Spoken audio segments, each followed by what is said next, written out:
মাশাআল্লাহ একজন স্বরাষ্ট্রমন্ত্রী পেয়েছি, উনি বলে আবেগ দিয়ে রাষ্ট্র চলে না। এটা তো সত্য কথা, রাষ্ট্র চলে যুক্তি তর্ক সেটা দিয়ে, কিন্তু বাংলাদেশে শুধু আবেগ দিয়ে অ্যাসালাম গ্রুপ চলে, আর কোনো কিছু চলে না। নির্বাচনের আগে আমাদের এই তিনটি এজেন্ডা ছিল বাংলাদেশে, একটি হলো সংস্কার, আরেকটি হলো বিচার, আরেকটি হলো নির্বাচন।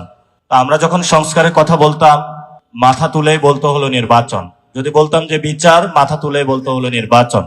তো তাহলে এখন নির্বাচন হয়েছে, সংস্কার আর বিচারের কি হবে সেই বিষয়ে কোনো আমরা স্পষ্ট বক্তব্য পাচ্ছি না।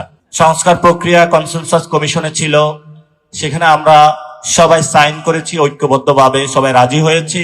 তার পরবর্তীতে বলা হলো যে এটা করা যাবে না, তারপরে গণভোটে গেল এটা, সেটাতে গণভোটে জনগণের রায়ও আসলো। এখন তারা হলো গণভোটকে অস্বীকার করছে এবং সংস্কার প্রক্রিয়া যেটা সেটা বাধাগ্রস্ত সৃষ্টি করে চলছে। আমরা সরকারকে বলবো এবং আমাদের বন্ধু বিএনপিকে বলবো, বাংলাদেশের সংস্কার বাস্তবায়ন হবে, এটা যত চেষ্টা করুন না কেন বাংলাদেশের সংস্কার প্রক্রিয়া আপনারা বাধাগ্রস্ত করে সেই ষড়যন্ত্রের মাধ্যমে আপনারা সফল হতে পারবে না। বাংলাদেশের সংস্কার প্রক্রিয়া যেটা হয়েছে তরুণদের হাত ধরে, এই সংস্কার প্রক্রিয়া বাংলাদেশে হবেই হবে ইনশাআল্লাহ। এই সংস্কার প্রক্রিয়া করতে গিয়ে শেখ হাসিনা চলে গিয়েছিল, যদি বিএনপিও চলে যায় সেটা আমাদের মাথা ব্যথা থাকবে না। ভালোই আছে, সংস্কার প্রক্রিয়া আপনাদের হাত দিয়ে শুরু হোক। আপনারা বলেছিলেন 31 দফা, তারপরে বললেন যে গণভোটে হায়ের কথা, কিন্তু আপনাদের মুখে এবং মনে যেই একই সামঞ্জস্য সেটা আমরা দেখতে পাই না।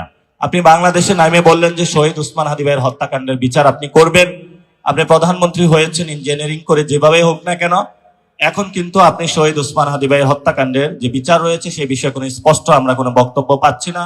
24-এ যারা শহীদ হলো তাদের আমরা বিচার প্রক্রিয়া নিয়ে এই পর্যন্ত কোনো স্পষ্ট কোনো বক্তব্য পাচ্ছি না। এবং আমরা মাশাআল্লাহ একজন স্বরাষ্ট্রমন্ত্রী পেয়েছি, উনি বলে আবেগ দিয়ে রাষ্ট্র চলে না। এটা তো সত্য কথা, রাষ্ট্র চলে যুক্তি তর্ক সেটা দিয়ে, কিন্তু বাংলাদেশে শুধু আবেগ দিয়ে অ্যাসালাম গ্রুপ চলে, আর কোনো কিছু চলে না। এবং এই অ্যাসালাম গ্রুপের জন্য যারা আপনার পকেটের টাকা লুপাট করেছে, ব্যাংকগুলোকে দেউলিয়া করেছে, জনগণ ক্ষুদ্র ক্ষুদ্র নিজেদের ডিপিএস এ ব্যাংকগুলোতে রেখেছিল ট্রাস্ট করে, সেগুলো নিজেদের টাকা তারা মনে করে বিদেশে লুটতরাজ করেছে, সিঙ্গাপুরে নিয়ে গিয়েছিল, বিভিন্ন দেশে। সেই অ্যাসালাম গ্রুপকে কখন আইনের আওতায় আনা হবে সেই বিষয়ে আমরা স্বরাষ্ট্রমন্ত্রীর কাছে স্পষ্ট বক্তব্য চাচ্ছি।